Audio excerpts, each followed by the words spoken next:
Rightio, time for this week's Doctor Who review. So we had that cute little character. In fact, I'm going to stick a little picture of the cute little character up here.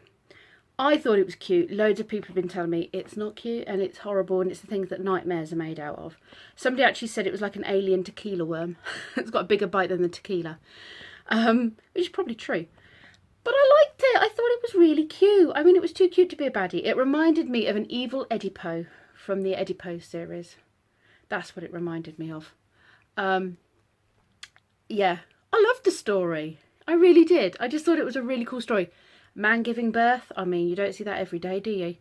I thought it was a nice touch that Ryan could kind of think about what his own dad would have gone through, because his dad would have been the same age as this guy who was giving birth, saying that he was going to put the baby up for adoption, or the alien equivalent, because he wasn't in the right place to raise a child. And I just thought that was nice to kind of touch on why his dad might have done a runner when he was little, why his dad hadn't been involved, you know, that he just felt overwhelmed and felt like it was too much. He wasn't old enough and responsible enough to be able to look after a child, and that the child deserved better than what he could offer. You know, and I guess a lot of people feel that way. A lot of people do kind of feel that they're not in a position to, you know, give that child the best. Yeah, I just thought that was a really cool kind of twist in the story to kind of help him, I guess, process the whole thing with his dad, and why his dad might not have been there or wasn't there for him when he was younger.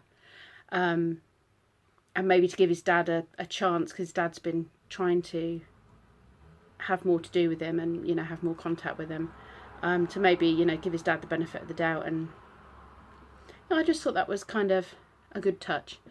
Yeah, I loved it. I loved the storylines. I loved everything. I loved it. It was lovely.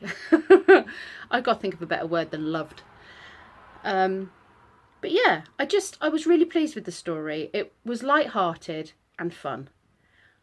And I think that's what Doctor Who should be. I don't like it when these programmes get really dark and storylines become very in-depth and interwoven. I like baddie of the week type stories. They never got back to the TARDIS. I'm really hoping that, I guess we have to assume they found the TARDIS. She has a habit of losing this TARDIS, I have to say. You don't see an awful lot of TARDIS time with this series. Maybe the special effects of the TARDIS take up too much of the money or something, and so they're not showing much TARDIS time. But yeah, you've not really seen, I think we've seen one clip of being in the TARDIS in 3 episodes. Was this the third episode? I can't remember. Either way, I thought it was a really good episode, really good fun, and I really hope they start like that, like they continue on this kind of this storyline. Nothing too complex, nothing too deep, nothing too, you know, interwoven. Just good fun, baddies of the week, with the characters' stories running behind. I think the characters' backstories and kind of the stuff they're dealing with is enough additional depth to whatever story, you know, whatever baddie of the week story is going on. I like that, you know, I like that, rather than a big, deep story.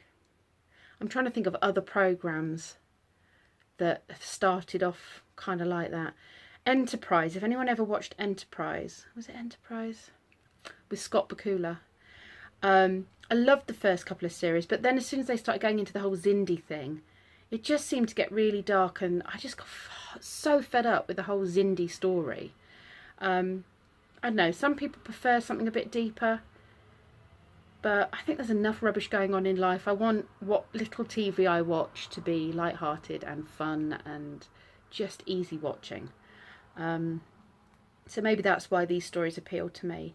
Lee didn't watch it yesterday. I think he's like, oh, it was another okay episode. And when I told him about this episode, because he was watching something else, he was like, oh yeah, sounds riveting, with a very sarcastic voice.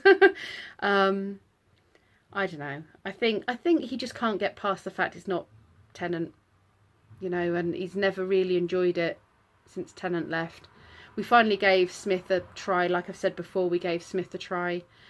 Probably after he'd done one whole season, we gave him a try the second season, and started to really like him.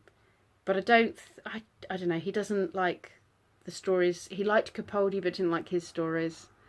Yeah, he just doesn't feel like it's got the feel of the Tennant days. But I disagree.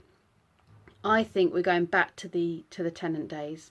I think the stories are going back to the Tennant days, and I think she's brilliant. I think she's doing a really good job of it. So, what's that? 6-minute review of what I think of this week's Doctor Who episode.